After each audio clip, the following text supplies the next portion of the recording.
Cumberland County family is now worried it won't be able to be back in its home for the holidays after the place next door actually caught fire, leading to damage to their home as well. I'm Joel D. Smith at 6 o'clock. And I'm Candace Glazier. Seeing some of the photos right here. That home now the subject of a codes investigation, at least the one that caught fire initially. And CBS 21's Andrew Klein live in Carlisle with how the borough and the family are now moving forward. Andrew.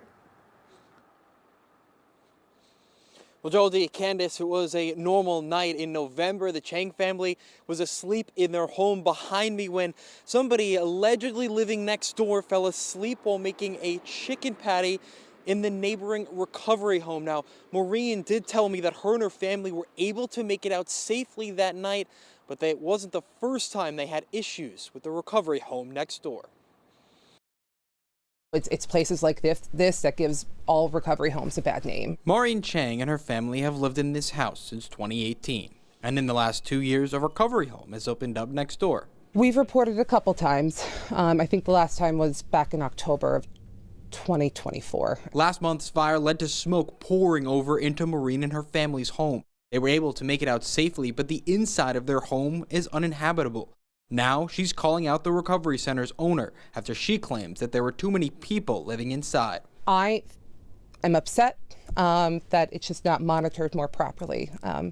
They need to be following all local, and the state needs to be enforcing that, because the state's the one that, I mean, all of their violations are public for anybody to see. And if the state's not enforcing that, then nobody else is going to know.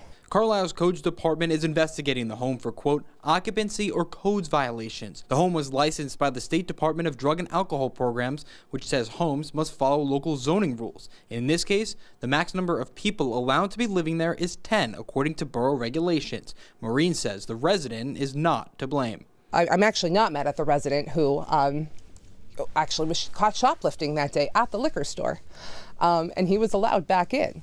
That's putting the other residents' sobriety at safety as well, at risk, in addition to their safety. It's not the residents' fault. It's the management's fault.